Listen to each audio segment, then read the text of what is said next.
Bonjour, je m'appelle Mademoiselle Eugénie.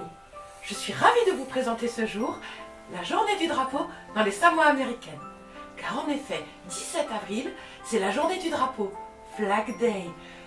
Et donc également la fête nationale dans ces petites îles d'Océanie. Tout commence par ma passion pour la vexillologie.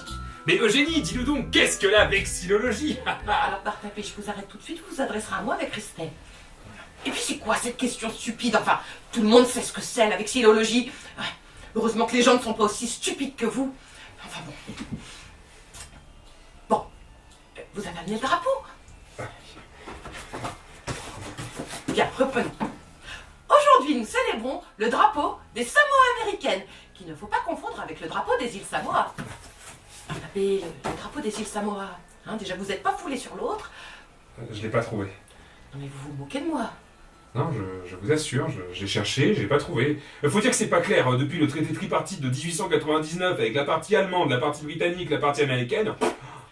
Non, vous avez raison Barnabé, il faut expliquer ça. L'histoire des îles Samoa débute lorsque des immigrants des îles Fidji arrivent dans l'archipel il y a environ 3000 ans. Excusez-moi de vous couper, mais je pense qu'il faudrait faire plus court pour maintenir l'intérêt, hein? Oh, mais je suis sûre que ça les intéresse, Barnabé. On soit.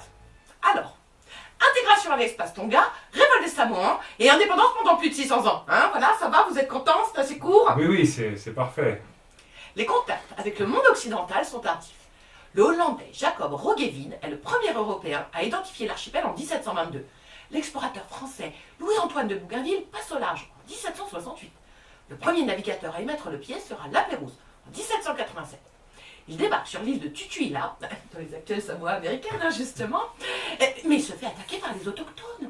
Son commandant en second ainsi que 11 membres de l'équipage sont tués. Je pense qu'il faudrait raconter des choses plutôt positives, intéressantes, voire amusantes, vous comprenez? Vous m'ennuyez à la fin. Bon, eh bien en 1899 est signé le traité de Berlin, suite à la crise des Samoa. L'archipel devient ainsi un territoire neutre et indépendant sur lequel chacune des trois puissances, l'Allemagne, le Royaume-Uni et les États-Unis, s'autorisaient à installer une base navale et à nommer un consul responsable de leurs ressortissants respectifs. On nomme un roi local Malietoa Lopepa, mais doit faire avec ses rivaux des autres îles et subir les pressions des trois consuls. Qu'est-ce que vous faites avec votre drapeau blanc? Mais ça marchera jamais si vous continuez comme ça, là. Qu'est-ce que c'est? Barnabé, c'est une culotte. Ah non, ça va pas être possible.